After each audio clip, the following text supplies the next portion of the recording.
So we welcome all devotees today. This is the last weekend before Janmashtami. Janmashtami will be on the 26th of August, and that's going to be on Monday.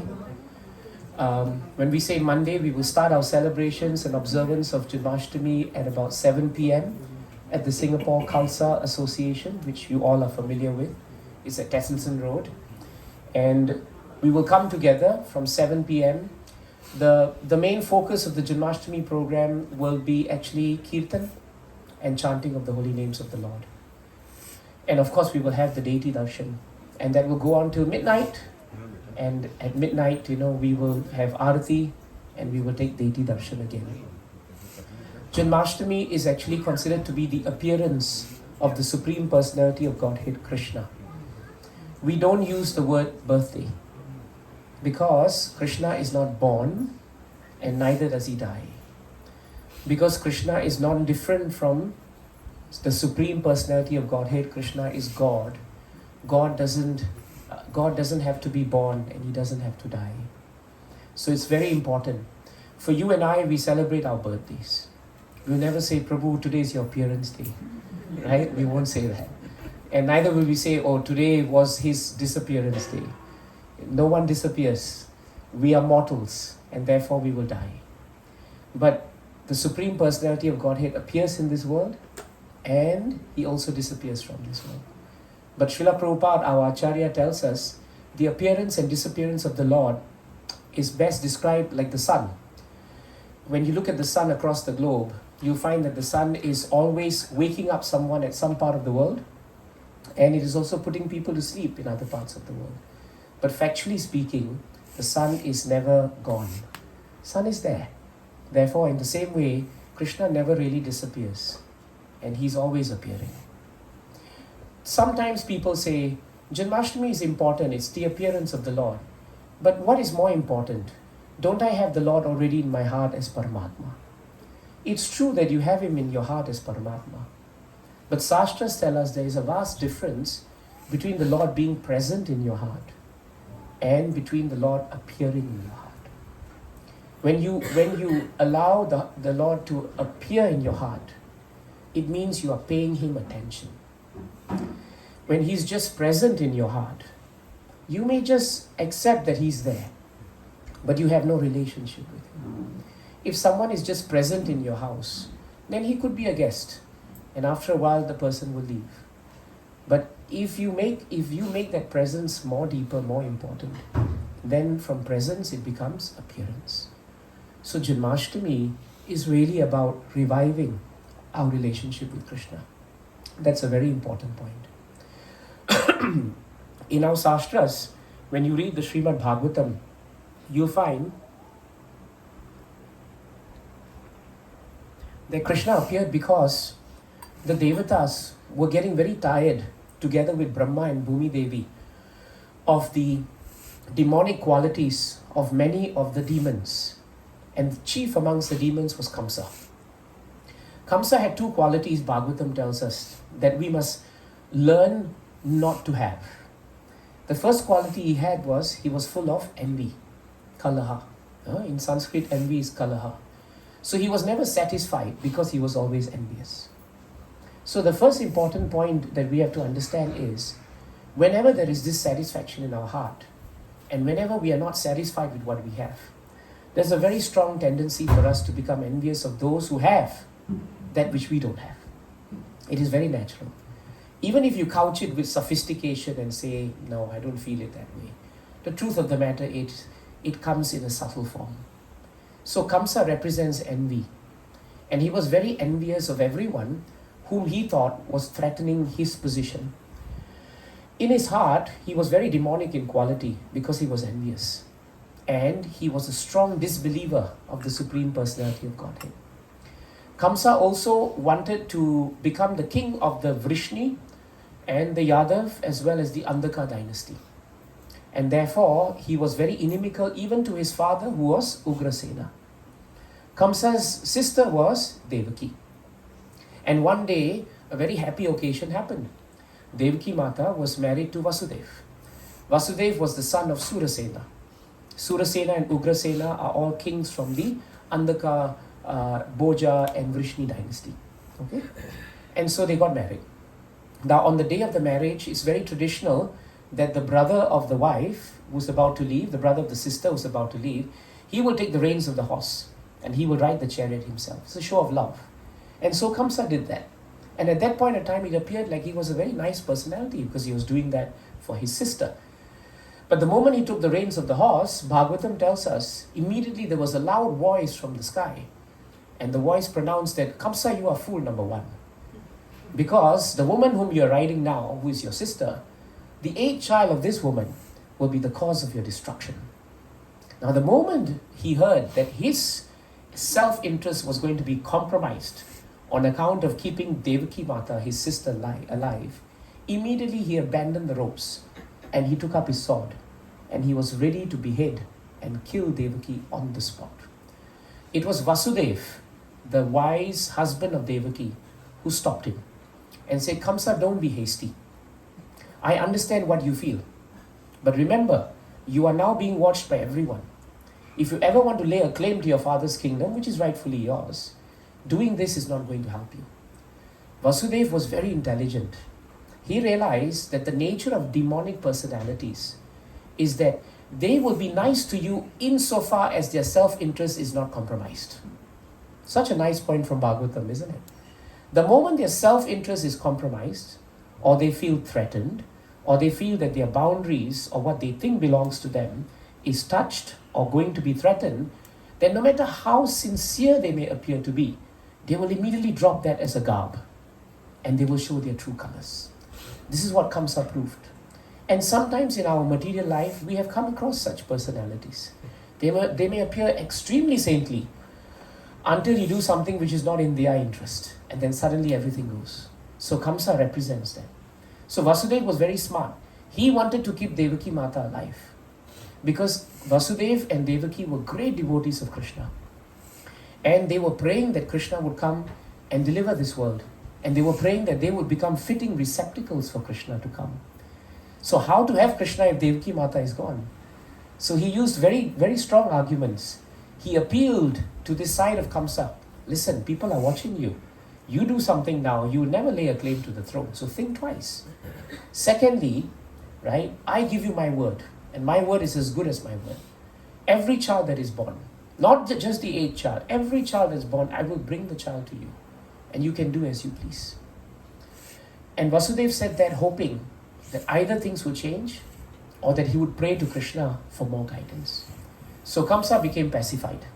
And he said, all right, anyway, you can go back now at home and we'll see what happens. Now after that happened, Kamsa went home. And when he went to his palace, Narada Muni came to see him. Narada is a very pure devotee of the Lord. Many people don't understand his position in devotional service. They think he's a person who carries news from here to there or from there to here. That's how he's depicted very often in films, but that is not true. Narada wanted to hasten the coming of the Lord. So he came to see Kamsa and said, Kamsa, I'm not sure whether it was very wise of you to let your sister go. Why? Because she's such a great devotee that one day she will bear the Supreme Personality of Godhead. And in your previous life, unknown to you, you were a demon known as Kalanemi. So Kamsa is very consistent. He was a demon in previous life and he's a demon in this life also. People normally progress, right? But he was very consistent. So he was a demon in previous life. And as Kalanemi, he was killed by Vishnu for similar demonic activities. So then when Kamsa heard that, again his blood pressure went up. So demons by nature are easily provoked. Have you noticed that? They will, it doesn't take much to, press the right buttons and up they will go and they will jump up and down. It's not very difficult. And Kamsa was just like that. So Narada then said, you should think twice about your strategy. And he left. Now Bhagavatam tells us Narada wanted Kamsa to hasten the coming of Krishna. Because the Devatas, Brahma, Bhumi Devi were very tired of dealing with Kamsa. He was a great burden to the world. So then Kamsa decided, let's do one thing. Let me imprison Devaki Mata and I will imprison Vasudeva. But before that happened, Vasudeva did something very amazing. The first child of Vasudeva and Devaki were born. And his name was Kirtiman. And the moment he was born, Vasudeva, without being prodded or pushed by Kamsa, brought Kirtiman to Kamsa and said, remember I told you I would keep my vow? This is what I'm going to do. This is the child. But at that point of time, Kamsa had not heard from Narada. So he was very pacified. So he acted very magnanimous. No, it's okay, keep your child. He's not the 8th child anyway. I'll record it, child number 1. Okay? But you keep your child. But after he heard Narada Muni, then he decided, first child, second child, it doesn't matter. The couple are going to be jailed, and he put them in the jail. He shackled them in the jail, and from then on, he kept them there. And Devaki Mata gave birth to 6 children. And every time a child was born, Kamsa would come, and he would take the child, and he would smash the child, and the child would die. Some people ask, why is it that the first 6 children had to leave this world? Shastras again tell us that these 6 children were in previous lives the sons of Marichi, and he was a very powerful Devata. When these 6 boys at that time in their previous life were born, they saw Brahma creating this material world. And when Brahma created this material creation, the material creation appeared to him in the form of a woman. And Brahma became very attracted to his own creation because he was so beautiful. But the 6 boys mocked Brahma and said, how can you become so attached to your creation? And more than that, how can you be so attached to that form which appears to be feminine when you are such an exalted personality as Brahma? And so for their offense to Brahma, and for their not understanding the transcendental nature of a great personality, they had to be born into this material world, touch this world, and then their lives were mercifully stopped, and they would go back to the celestial world. This is also a very important point that we learn from Janmashtami. Sometimes we don't realize that Krishna is very tolerant if you insult him. He will bear it. He tolerated Shishupal more than 99 times. Only when he came to 100, he had to do something about it. But he will never tolerate if you offend his devotees. Because Krishna is the great protector of his devotees. He's known as Bhagavan Sarvatam Patihi. He is the leader and protector of all his devotees. So we should be very careful when we deal with devotees. All of you are devotees. How we deal with each other. It should never be on the material plane. When we denigrate our relationships to the material plane, we actually bring a lot of offenses to how we deal with each other. And Krishna doesn't like it. Sometimes you wonder, why am I in difficulty? Why am I disturbed? Why am I distressed? It is very often because of how we have dealt with people around us. That's why our sastras are very practical. They don't speak to things which are in the sky. They actually speak to how we behave here, right now. Because that will finally mold who we are at the end of our lives. So Kamsa killed all 6 of them. And now the 7th child was a very special child. And this 7th child is actually none other than the plenary portion, the first expansion of Krishna, known as Balaramji. Lord Balaram. Lord Balaram is Sankarshana. He's the elder brother of Krishna. And why is he the elder brother of Krishna? Because his mood is that wherever Krishna is going, let me go there first and I'll set up the scene and then I will receive Krishna. You know, in army terms, he's the Rekhe party, right? Reconnaissance. We get them together, we make sure everything is all right before the VIP comes. So Balramji does that. He serves his brother that way. So he came first in the womb of Devaki. That's very important. Sometimes people forget. They think, oh, we thought Balram was in the womb of Rohini. He was transferred to Rohini. And Rohini was the wife of Nanda Maharaj. But Balram was actually born to Devaki. But when he was born, Krishna, at that point of time, Krishna made a special arrangement. Krishna decided that yes, you are born here, but now we will need to transfer you over there, right to Vrindavan, Gokul.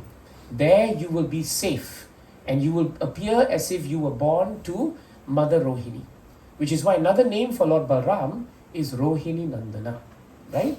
Devaki Nandana, that's Krishna. Rohini Nandana, that is Lord Balaram. But in the meantime, when the 7th child came, Lord Krishna already realized that Kamsa would be understanding that the seventh child is near. So Kamsa did not want to take a chance. Some people would think, why did Kamsa not wait till the eighth child? But you can see the mood of a demonic personality is also irrationality. Demons don't think straight. They're not very logical. Because they are so worried about their self-preservation, they won't take a chance. Kamsa was thinking, what if Krishna got the numbers wrong? What if the prediction was wrong? The second child is going to kill me.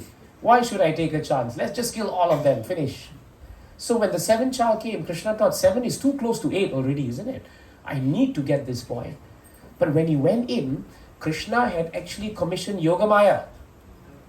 And therefore, it appeared as if Rohini Mata, it appeared as if Devaki Mata had given birth, but it was a miscarriage. It was a miscarriage. So you can see there's even reference to miscarriage even in Bhagavatam. Bhagavatam also shows that. And therefore it puzzled Kamsa, but it appeared like a miscarriage. But he did not realize that Krishna had arranged already for Lord Balaramji to go over to Vrindavan Dham. Now the eighth child is going to come, and that is Krishna. And Bhagavatam tells us, on the night when the eighth child was coming, it was very wonderful. And how Krishna appeared in this world is extremely important for us to understand. Vasudeva and Devaki Mata sat down, like you and I are sitting down, and they started meditating and chanting Krishna's names, like we did. As Vasudeva meditated on the Lord with all his heart, the Lord appeared in his mind. He appeared first in his mind. And when he appeared in his mind, he cleansed whatever contamination that may be in the mind of Vasudeva. And then he appeared in the heart of Vasudeva. So that's how Krishna first appeared. He appeared first into the Father, in the mind, and into the heart. And then Vasudeva transferred Krishna from his heart into the heart of Devaki. How did he do that? He did that by what acharyas call initiation. Initiation. You have heard of the word initiation, isn't it? Sometimes when you are initiated into an order, you receive a mantra and you have to follow some vows. Like for example, many of us who are initiated, we have to chant 16 malas of the Harekrishna mantra every day. We have 4 regulative principles. We have to wake up for Mangala Arati, so on and so forth. So, Vasudeva initiated Devaki. He gave her Krishna. At the point of initiation, the Guru, who has Krishna, gives Krishna to the disciple. That is the power of initiation. So then Devaki Mata received Krishna in her heart. And when Krishna was in her heart, he also encompassed her mind. And her mind became very peaceful. Till that point, Devaki was very disturbed. Why? Because she was very, very fearful of Kamsa, her brother. Now, this fear of Kamsa is not wrong. Sometimes people say, why should a devotee be fearful of Kamsa? But this fear is very important, Shastras say, because Kamsa represents material association. In other words, asat sangha. That association which is not helpful for our spiritual development. And Devaki Mata represents bhakti. Shastras tell us Devaki Mata represents bhakti. In order for our bhakti to advance and grow, we must be very careful with what association we take in this world. In the company of drunkards, even if you don't drink, you will eventually become drunkard. In the company of saintly persons, even if you are drinking, eventually you will become saintly. That is the power of association. I see a lot of young people here. Parents of the young people are always worried. Is my child getting the right company? We have only a certain language at home and the child comes back with a different kind of lingo. And you wonder, where did you get that? Isn't it? So sometimes we worry about their company. Who will they mix with? Who will they be with? It's a big issue for us. And in the same way, Devaki Mata, she wanted the association of devotees so that she could always remember Krishna. So this fear that Devaki Mata showed towards Kamsa is not a sign of weakness. It is a sign of intelligence. An intelligent person knows and discriminates, viveka. He discriminates between who he should mix with to become Krishna conscious and who he should avoid so that he doesn't become Krishna conscious. And also he doesn't become not Krishna conscious. And so Devaki Mata became effulgent. You have seen some pictures where she's very effulgent. So our acharyas tell us that Krishna was not impregnated into Devaki Mata. Please remember that. You will hear stories in social media saying Devaki was pregnant. Bhagavatam tells us Devaki was never pregnant because Krishna appeared in the heart. Krishna is not born, he appears. Right? There was no umbilical cord to cut. She didn't go through, labor pains. She didn't have to take an epidural. Nothing. She was very peaceful because Krishna was in the heart. And therefore, when she became effulgent, all the devatas came into the jail.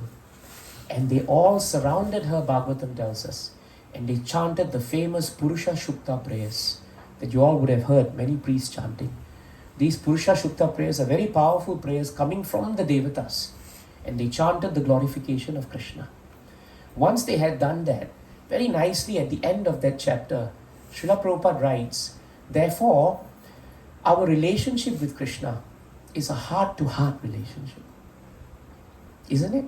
Because it came from one heart to another. So when we have Krishna, we should give Krishna. And when someone else has Krishna, he or she should give Krishna. This is how Krishna appears in our hearts. And to give Krishna is a gift. To receive Krishna is also a gift. But to just think that Krishna is just present as the silent guest in the house is not the right way to receive Krishna. It's very important. So therefore, Krishna appeared in the heart. And at that point of time, both Devaki and Vasudeva meditated on the Lord. And then the Lord appeared in front of them. And when he appeared as the four-handed form of Lord Vishnu. He didn't come as the small little baby Krishna that we see. Why? Because acharyas tell us that if he came as the two-handed form of a simple child, those who don't believe in him and those who are atheistic will say, well, this was just another baby. But he appeared as a four-handed form, and he appeared as Vishnu. And no child appears as Vishnu. Right? I don't think any of the children born here have four hands. Most of you have two hands. All of you should have two hands. And you didn't come, in the form of a very beautiful effulgent being. You came out crying and crying and crying. And you were quite messy, by the way. Right? So that's how you were. Krishna was not like that. So when Vasudeva saw Krishna, his reaction was very wonderful. He immediately praised Vishnu because Vishnu was his Kula Devata. And he thought, Krishna is so kind that he has appeared before me in the form of my Kula Devata. Then immediately he had nothing to offer. Normally the tradition is when someone is born or something is auspicious, what do? We give away things, isn't it? In those days they would give away lakhs and lakhs of cows or jewelry, So what he did in his mind, after all he was in jail, in his mind he mentally offered lakhs and lakhs of cows to everyone in his mind. This is known in Shastra as Manasa Puja. If you have no facility even to offer Krishna anything, but if you sit down and really, really offer him all that you have, or you even imagine that you have something and you offer it to the Lord is so kind, he accepts it. Of course, that doesn't mean we all do Manas Puja now and say, well, I don't have to come to Priyanka Matri's house. I'll just sit where I am and I'll offer all my good vibes here. It doesn't work that way. You are not in jail. Vasudeva was in jail. But he used his mind to offer everything. Devaki Mata's reaction was just the opposite. I told you previously, she was very worried. And so she said, my Lord, can you do me a favor? Can you not look so effulgent? Can you also not look so powerful? Can you appear before me just like a little boy? And so because of her plea, Krishna then appeared as the bluish baby that we know him so well in Vrindavan Dham. And so he appeared as that. So it's Devaki Mata who actually compelled or requested the Lord to please appear that way. And so the Lord told them that in previous two births, you have come previously, and in previous lives also, you have actually received me in my previous incarnations. This is the third time I'm appearing before you as Krishna. And you are so blessed and I'm so pleased. So Vasudeva said, what to do with you, my Lord? We are in jail. And he's going to come because he knows the 8th child is here. Kamsa was getting ready to come because he was told now that something has happened in there and 8th child has appeared. Kamsa, by the way, was very conscious of Krishna. He was.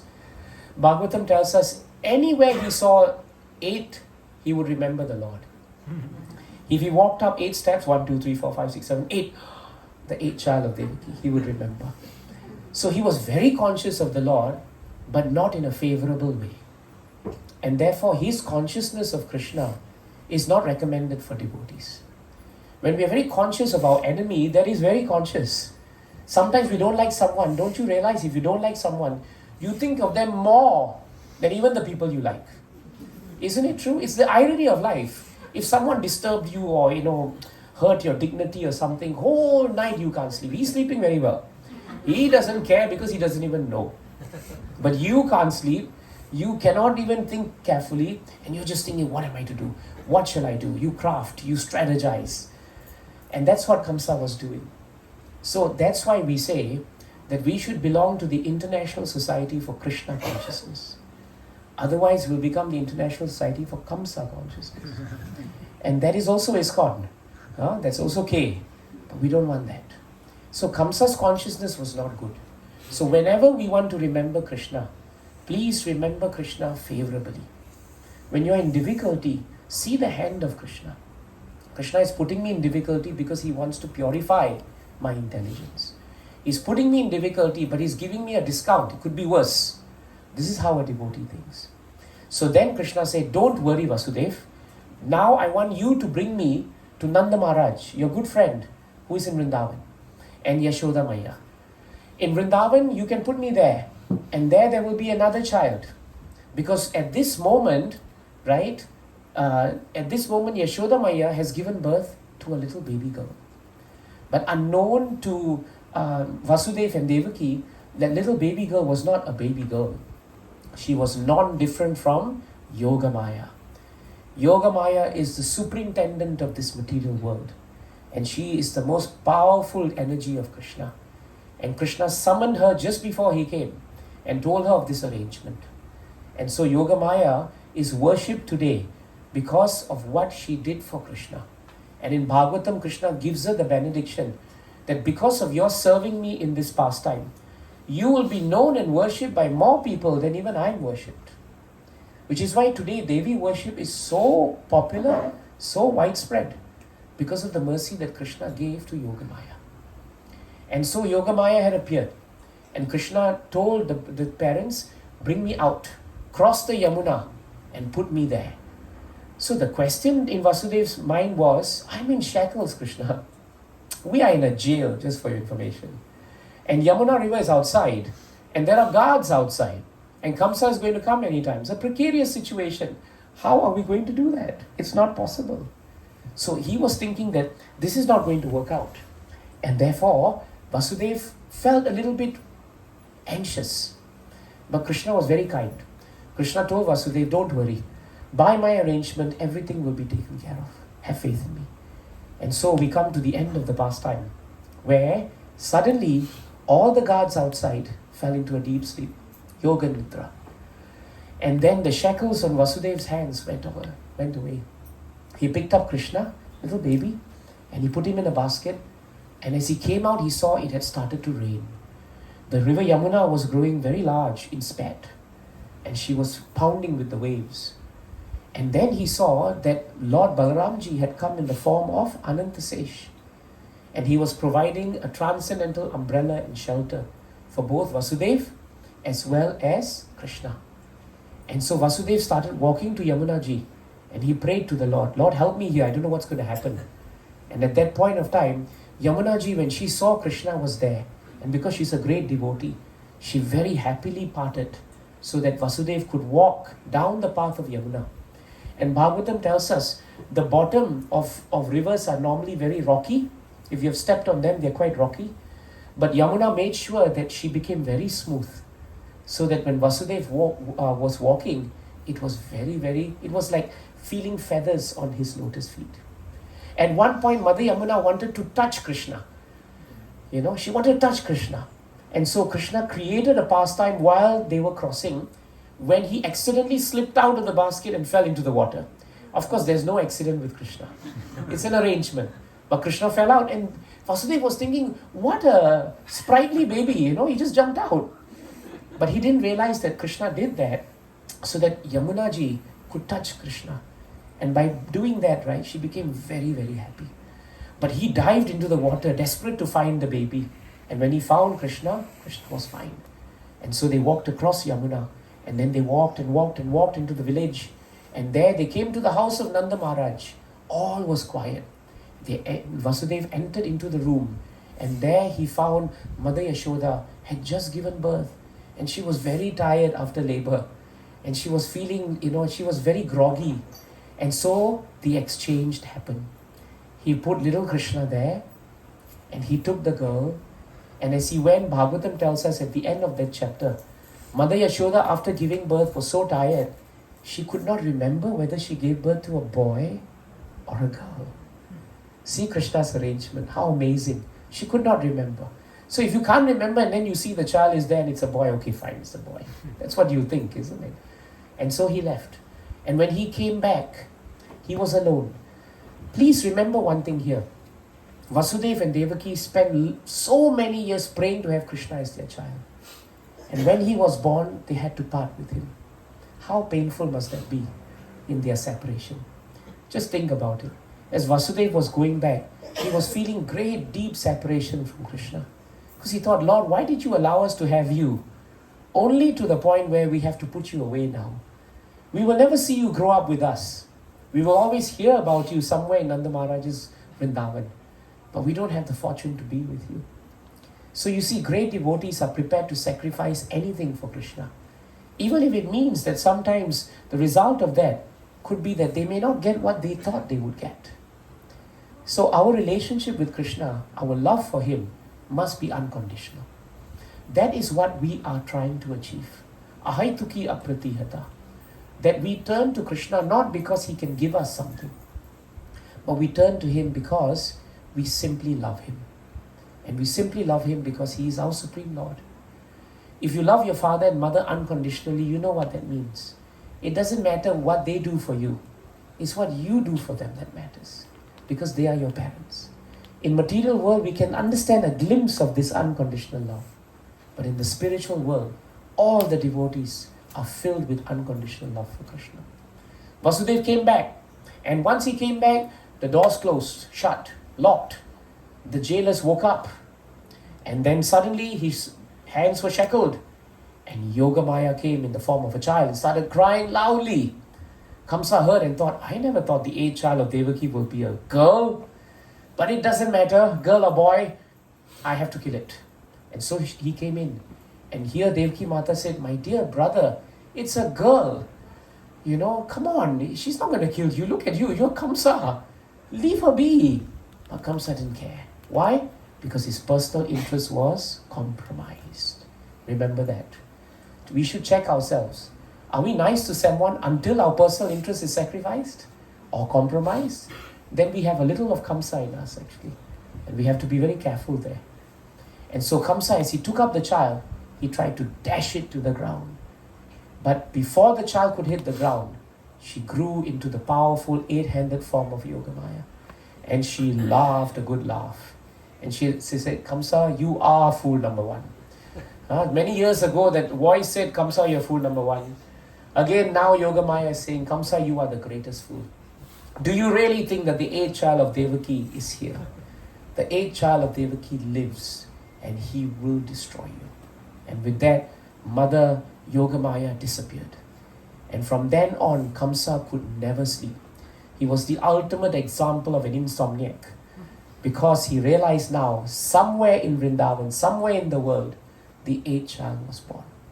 And so after this Krishna Leela, he would send Putana, he would send Trinavrat, he would send all the demons trying to kill Krishna. Until he himself one day will be killed in a wrestling match by Krishna. This is Janmashtami.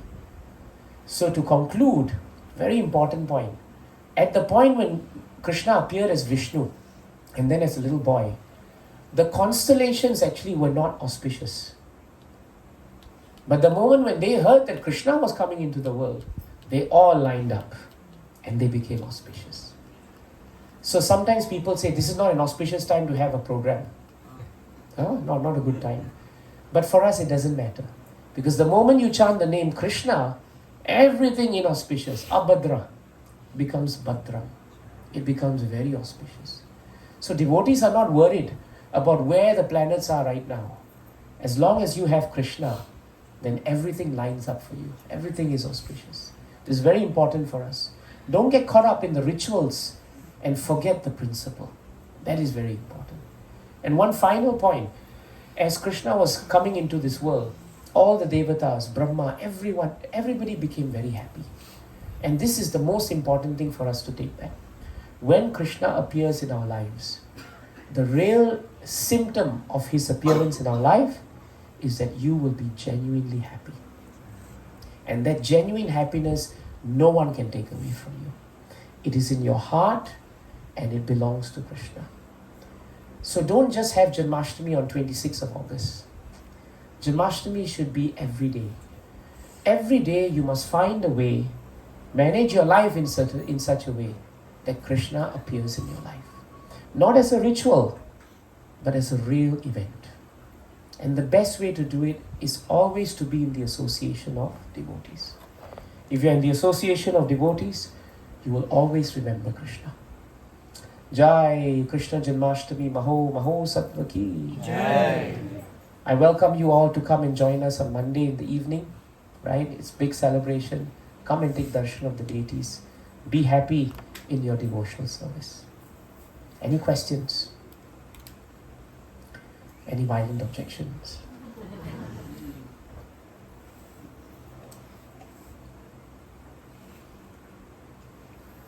I think it's very clear. What about the younger ones? All good? Everybody heard the story of Krishna? Now remember one very important thing. Sometimes you will see stories of Krishna which are not accurate. They are embellished. They are sometimes disproportionate. Sometimes they become sensationalized. Always go back to the sastras. The biggest problem we face today is when sastra is not followed. And people come up with all kinds of concoctions.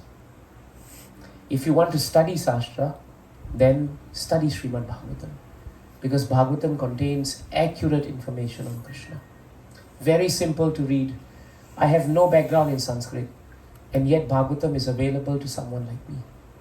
You all at least know Indian languages. I'm born in Singapore, right? I'm a third generation Singaporean. I took Malay as my second language. So I'm as far removed from any language from India as anyone can have. And yet, if I can understand Sanskrit, if I can learn Sanskrit, if I can appreciate Sanskrit, and if I can study scriptures, you all can do so much more than me. So much more. But you have to do it. That is very important. So parents, give your children the right information on Krishna. That is very important. Because the wrong information is like taking wrong medicine. The side effects are always there. Shall we chant Krishna's names now? Now we must chant by remembering this wonderful pastime. Yes, Sanjay Prabhu. Okay, we have a question. Yes. We all, gone through our lives, it's lesser us, a lot of years have passed, a lot of things that we've done wrong. Right? So we have to think about those things that we have to atone it, or we still continue in the path of Krishna. Very nice point. We may have done so many mistakes in our past life, this life. We may have performed activities which are considered sinful in Shastra, or we have done things which have hurt others. These discrepancies are very much part of Kali Yuga. But the best way to atone or genuinely repent for them is to take up bhakti. By taking up bhakti and putting Krishna at the center of our lives, our consciousness to do these things will change. And you're going to the root of the problem. The root of the problem is not because we are sinful by nature. The root of the problem is because we have forgotten our constitutional position with Krishna. And that's why these activities are manifest. Once we realize who we are, and others are also part and parcel of Krishna, how will we treat them? We will treat them very differently. Once we realize these children are not my children, they are given to me by Krishna. Our children are not our children. They are gifts from the Lord. They are not our property. If they were our property, when we leave, we can take them also. First of all, they won't come with us. They will say, you go, but I'm not coming. So we can't take the children with us. We can't take the husbands. We can't take the wives. Sometimes that's a good situation depending on how you've been. But either way, you can't take anything. So that which you can't take doesn't belong to you. And that which doesn't belong to you has been given to you. And that which is given to you must be utilized by the platform of service. Serve them. That's why Acharyas tell us our children are God's gift to Krishna. Serve them. Our wives, our husbands, they are all given by Krishna. The moment you change your relationship from what I want from you to what I can do for you, you will realize everything changes. It's a game changer.